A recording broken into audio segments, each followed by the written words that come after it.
So, Mark, we're back. And while I was gone sailing over the Atlantic, Adele came back into the news. Apparently, she's going to make her return to Las Vegas. Or I guess she never came to Las Vegas. So, is it actually a return? I don't know. But she's coming, but not at Caesar's Palace. Are you surprised that she's actually going to do these shows? No, because she'd be broke if she didn't.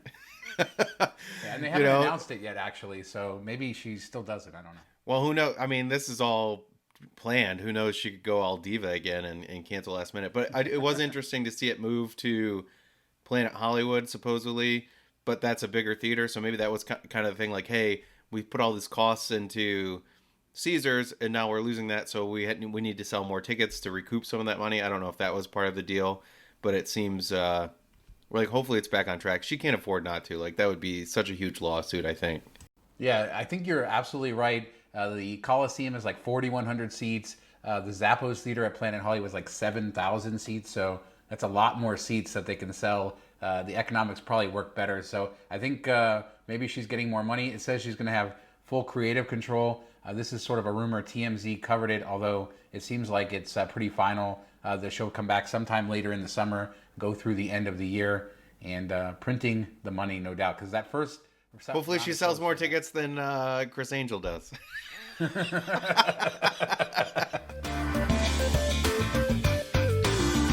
All right, Mark. So as I said, I'm back from cruising over the Atlantic. I'll have some kind of cruise ship casino stuff on a future show coming up, but we have so much to catch up on. I did want to say that on the regular Miles to Memories podcast, which you can find at mtmpodcast.com or just search Miles to Memories in any podcast app, I did a whole cruise hacking episode, how to get free cruises, cruise casino matches, kind of the latest stuff with the cruise stuff. And I know a lot of people who like to gamble like to go on cruises. In fact, the Carnival Transatlantic cruise I was on, Mark, was what they call an elite player cruise.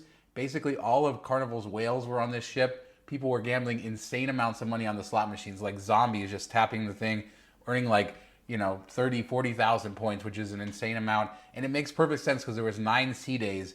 And if you got people trapped at sea and they love to gamble, why wouldn't you want them on the boat? So I got a lot to talk about with that, but we'll get into that in a future show. Let's talk about bodies found in barrels. A crazy story. Did you see this? That they found a body from Is like it the is it really 70s that is it in that Lake crazy Mead? though? Yeah, probably I not. mean, if that when they go bulldoze the desert, when you guys expand that far, they're gonna find lots of bodies. But yeah, I mean, you don't expect it when you're boating to find a dead body in a barrel. So that's kind of random. Like I'm not surprised that there's bodies in the lake, but the fact that they were so shallow that a boat just pulled up and was like, "Oh, what's this?" And who opens a rusty barrel? Like, there's like toxic waste and everything else out in the world. It could explode. I would not be touching it. But yeah, a good story for sure. Like kind of crazy. Yeah, I mean, maybe they thought there was treasure in there or something. Yeah, I mean, it seems like the body was dated. They said to like the 70s or 80s, maybe based on the clothing.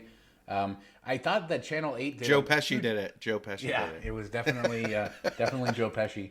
But I thought it was really crazy that Channel 8 did a lot of clickbait because they found a second barrel there that was empty, and they made it seem like a second body was found in their headlines. So I had only on the cruise ship I could get Google News, but I couldn't click through to anything, so I could see the headlines. So I like saw the headline, I was like, oh my god, they found a second body, and then it wasn't true. But I yeah, saw like some retired cops are paying like a reward if you find more. That seems like a weird. Like why are they putting up the money, and two, do you really want people like snorkeling and scubaing for dead bodies? Like this just seems like next world weird. and the police did say they expect more bodies to be found as the lake level drops, which is kind of the reason that this is happening. This was found in an area called Hemingway, which is actually where I fished when I was a kid. They used to have this Yeah. fishing pier there. Well, the thing that's crazy is where When there was Hemingway still is flesh on the bones, that's when you were Yeah, fishing. exactly. Well, like where the body was found would have been, dozens of feet of water back then, and the shoreline is just receded and receded, and they've had to keep moving the pier out, and they moved the marina there because where the marina used to be is all dry now. So it's really kind of understandable how this is going to happen as it goes down. The good news is we keep building deeper and deeper pipes to suck the water out of Lake Mead. So even though it keeps going down, we're one step ahead with our big straws. So don't worry about Yeah, we that. just keep draining it and draining it. On like an unrelated thing, I saw an article where they were testing wastewater that runs into Lake Mead, like the treated wastewater, and they're finding like traces of higher levels of drugs and stuff in the water. So I don't know what that's gonna play long term, if it really means anything. I just thought it was interesting that you can find LSD and cocaine and stuff. They're finding like trace amounts of that in the water that's going into Lake Mead. So I don't know. Maybe the fish are getting high. I don't know. That's crazy. I hadn't seen that. Not a surprise, but it's crazy. I mean, I remember being a kid and people would be afraid to swim in Lake Mead, even though all the water is treated. I swam in there when I was a kid, so I don't know. But that's like our drinking water supply too. So you got dead bodies. You got human wastewater and drugs in the water. Yeah, let's go swimming. Yeah, Viva Las Vegas. All right. So speaking of Viva Las Vegas, we've talked about how the Formula One race is coming, how they're going to do at least 3 years worth of races. And this week, I don't know if you've seen the coverage, Mark, of like Miami is going to have their Formula One race. It looks pretty incredible, the setup that they have there. It's sort of this big spectacle. But in Las Vegas, they bought a piece of land, 39 acres. It's on the corner of Harmon and Koval. It's this sort of abandoned piece of land that's long been, rumored for development. $240 million, Mark. Formula One paid for this land for the paddock, which is basically like the pit and the crew areas, or like the maintenance areas, things like that. The economics have to be crazy for this race. $240 million? Yeah, I don't know if they're planning on this being like a long-term thing. They're going to be there a lot, or maybe they think they can flip it in a few years and make money anyway. But that seems crazy. Maybe Formula One is way bigger than I thought, but I don't know. It just seems like it came out of nowhere. Formula One's big overseas, not big in the U.S. Now all of a sudden, everybody's talking about. I don't know if it's that Netflix series that got people interested, but that seems like an insane amount of money to spend. Makes you wonder if they have maybe other development plans for that, like maybe to use it for something else when they're not go-kart tracks. Maybe go-kart tracks, maybe like a Formula One museum, maybe something else. I don't know, but that's a huge amount of money to spend. Obviously, land prices are very high right now in Las Vegas, so there's not an absence of risk there either. But we'll talk a little bit more about land here later in the show. But yeah, it's that was a startling headline to see, $240 million. But it's a big commitment, and it probably means that you're going to see this become a tradition in Las Vegas. Hopefully, well beyond the 3 years, I could see it becoming a huge thing. I believe next year or in the next year, there's only 3 races in the United States, Formula One races. So it's going to be.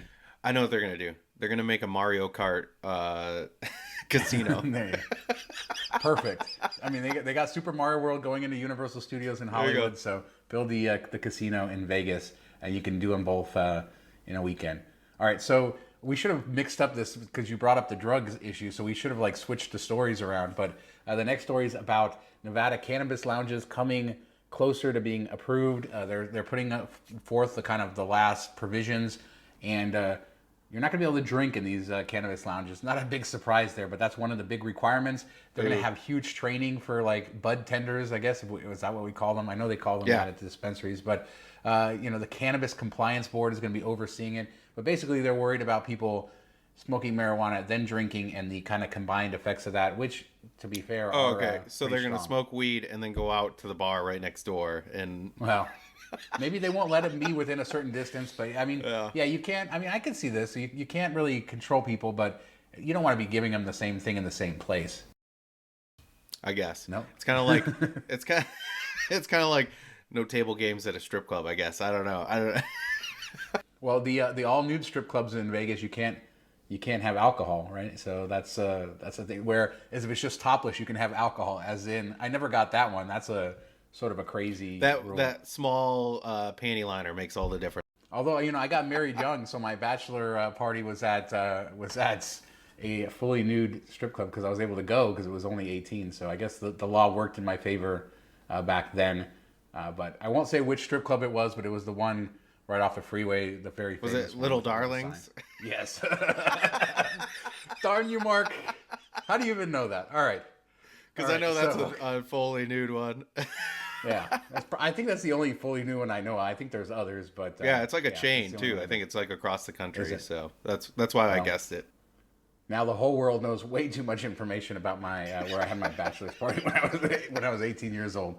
All right, so the next story is Caesars. They, the last time they did their earnings in the first quarter, their CEO said the next time you hear from me, I'm going to announce a sale. Well, the sale didn't happen. So in their earnings call just this last week, he said, they're coming along and by summer they will have the sale. He made some interesting kind of things saying that one of the things that's kind of guiding this is VICI Properties having a right of first refusal on the first 2 properties that they sell. And the 4 properties that VICI has a contract with would be Flamingo, Bally's, Paris, and Planet Hollywood. So we know that the sale is going to be one of those 4. And we've talked, on this show quite a few times about the different rumors.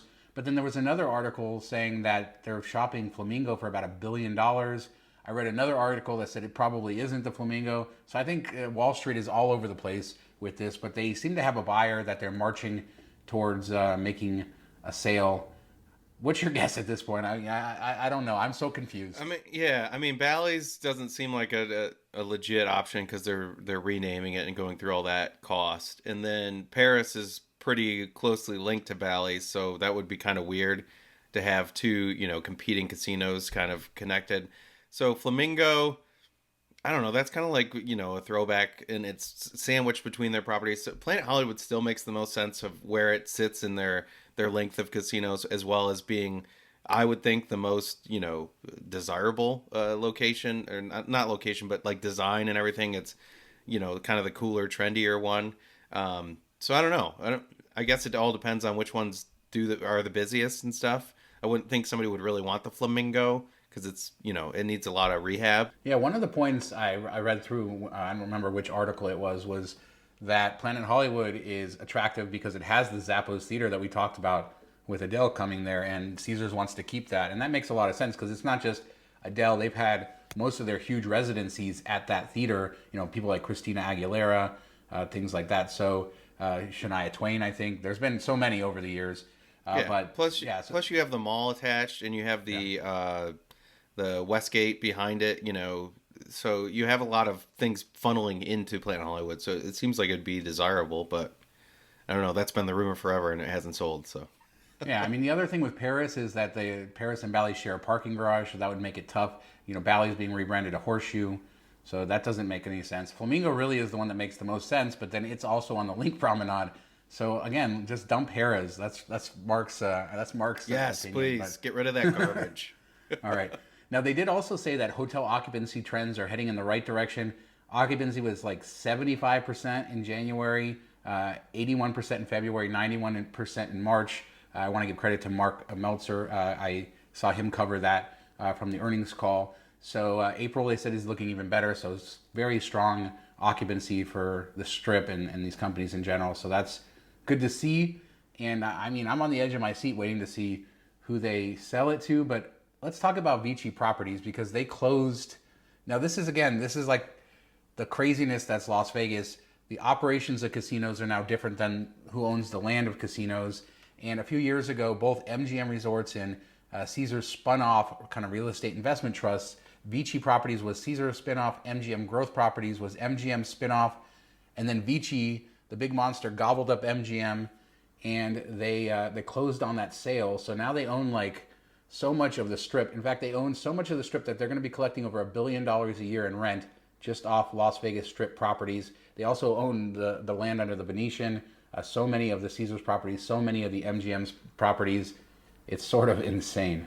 Yeah, it's really weird. $1 billion sounds like a lot, but think about how much they've paid for all these properties. Your return on investment is going to take a while, and they keep buying. So I don't know what the plan is. Maybe they just think, value is going to keep going up because the rents are great, but it doesn't seem like it's that much compared to the investment that they're putting in. But, they're probably smarter than me. At least I hope. All right, so I was reading this on Wikipedia, and it just blows my mind. So I'm not going to read every single one, but here's some of the properties that they leased to Caesars Entertainment. Caesars Atlantic City, Caesars Palace in Las Vegas, Harrah's Atlantic City, about 7 or 8 regional Harrah's, Harrah's Lake Tahoe, Las Vegas, in Laughlin as well, the one in New Orleans, Harvey's Lake, all the Lake Tahoe properties, the Horseshoe properties, things like that. Then MGM Grand, they have Beau Rivage in Biloxi, Borgata, Excalibur, Luxor, Mandalay Bay, MGM Grands in Detroit, Las Vegas, National Harbor, in Massachusetts outside Boston, the Mirage, which is getting sold, New York, Park MGM, Like, so that's just an insane amount of casinos, and it's like the whole industry has changed because they have different operators. By the way, they own another like 15, 16 casinos that are leased out to other operators that are not those two, and golf courses and other things like that. So yeah, this is a huge company. They're the biggest player. In fact, they are the largest owner of hotel and conference real estate in America now, according to them in their CEO. So yeah, it's pretty crazy. Now The WeWork of hotels.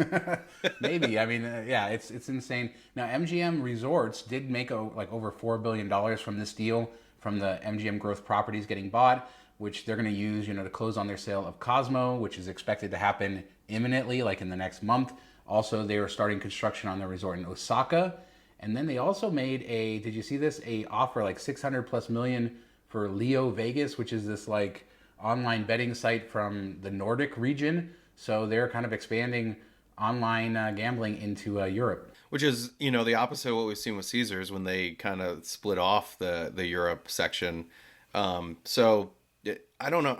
I just don't feel like these apps are making money right now. Like, we've seen DraftKings stock just tank over the last year or so, and they've just been giving away all these freebies to try to get people to sign up and to use their app. And just the competition there, even though the costs are a lot lower than a physical casino because you don't have to pay people to be doing everything every day and cleaning and all that stuff. But it just seems like that they're looking to grow is a bit surprising to me. Maybe BetMGM's doing a better job of maintaining costs versus these other players, but I was surprised. Yeah, DraftKings has gotten killed. Their stock has gotten absolutely obliterated as their profits have shrunk, and obviously that's going to have an effect on how they approach bonuses. And we've talked about how lucrative it can be for some people for different bet bonuses and new signups, things like that.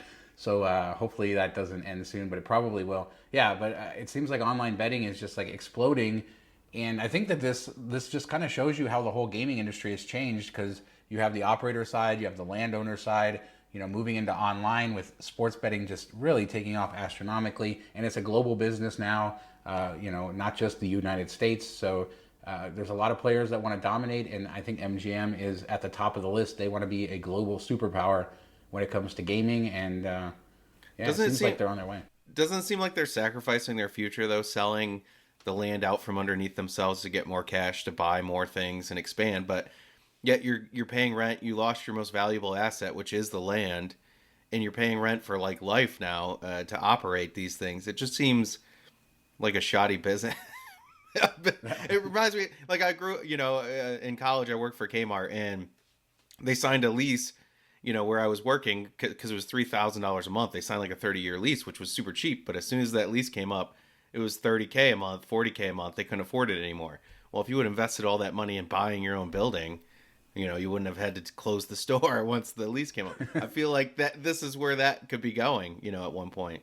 So Mark just called MGM the Kmart of the gaming industry. As we like to call it, came apart. There we go. All right. Well, let us know, like, in the comments, what you guys think about this. If your head is spinning, I'll put some links in the description so you can kind of follow on who owns what and what's going on where. But yeah, it's very interesting as everything gets cross-pollinated. The one good side effect, and we've talked about this before, is now we're getting new operators coming in because the land is all being consolidated behind these huge companies, but they're having new operators come in and run the casinos in some cases. So that's good, hopefully. We have Rio's changing hands, or it already changed hands, but Caesars is going to be giving that up, I think, at the end of this year. Of course, we know Mirage is changing to Hard Rock, and Bally's owns Tropicana, and there's several others. So there's a lot more changes coming, and we'll keep you guys updated. But let us know what you think of it. Another change that's been proposed, Mark, is I think this is actually a good idea. They want to make the pedestrian bridges into crosswalks.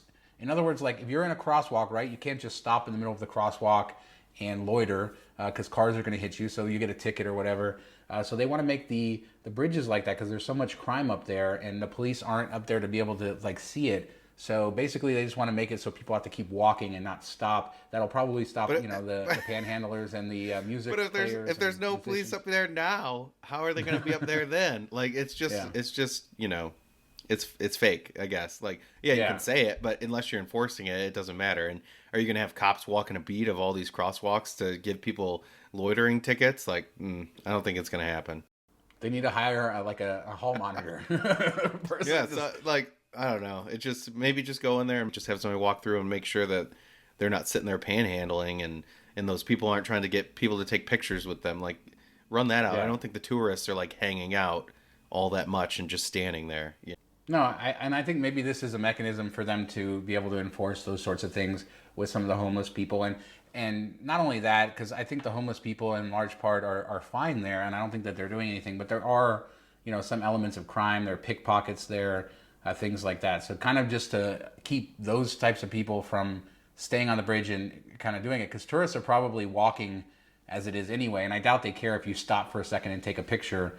You can get some nice views up the strip from there. So I don't know, but it seems like that's the case. I know this was a couple weeks ago during the draft, but I know one of the county commissioners said that they should just shut off all vehicle traffic on the strip, which would be a terrible, terrible idea. Like that person should be, I don't know, they should lose their job because it would just create such gridlock. I mean, it's a great idea in theory, but It would be cool if you had, the ability to do it. Like if you had streets around that could handle the traffic, it would be amazing, similar to what Fremont Street is, but the fact that the traffic is already horrible, that's not going to change anything. You'd have to build that infrastructure first, and then you could discuss it. But to just do it would be, terrible. It would be like F1 race every weekend. yeah, exactly, exactly. Or the draft. So, in the draft, anecdotally, I think I saw Vital Vegas say it said it didn't bring in a lot of money for the city. Like the casinos were empty. So I don't know how that was, but it did seem like it went off fairly well as far as logistically anyway.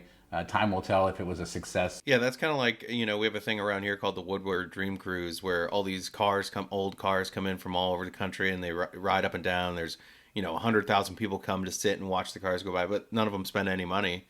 They just sit out front and leave all their trash and bring their own stuff. So it's horrible. I hate it. So I assume that the draft is similar to that. And I know it wasn't on the show list, but John Ryan went over to the Palms opening weekend and was there on a Saturday at 1, and he said it was pretty dead. He did a good write-up on the site about it, took pictures of some things, talked about the food options they have and everything, and it still looks beautiful, but I was kind of surprised how empty it was. I know it was like draft weekend, so they might have been over there, but I would expect it to be pretty full, the day or two after opening. Yeah, there was a lot of hype for it, and people seem to be enjoying it. Like I said, it was mostly renovated before it closed, so it was a beautiful property as it was, and yeah, it'll be interesting to see how that goes. That's a good reminder. On milestomemories.com, we do cover Las Vegas. And actually, if you just want to see our Vegas stuff, you can head to mtmvegas.com, and that will show you just the Las Vegas stuff on our site. That's these videos, our podcast, and all of our posts about Las Vegas. So mtmvegas.com. If you want to see kind of our write-ups, hotel reviews, we have a ton of reviews from Resorts World, Encore, all kinds of stuff about Las Vegas in the last couple weeks. A lot of news. So make sure you're checking that out as well in between these shows. And Mark, I want to end on a fun note, I suppose. Were you invited to the new Sand Dollar opening at Plaza? I'd never got my invite, even though I'm all the way here in Spain, but but apparently some people did. I thought it was open, because all the coverage on Twitter showed like a bar and everything, and it looks cool. The chairs look a little bit like a bingo hall setup, but other than that, like the space looks cool. I love whenever they have like a mystery beer dispenser machine. We have those around here. And it's always fun, it's a little bit cheaper and you don't know what you're going to get. So I like that. It looks like a cool vibe, cool setup. Something, Plaza to bring people back into the Plaza. But yeah, it was just weird that nobody mentioned that it wasn't open until like later this month.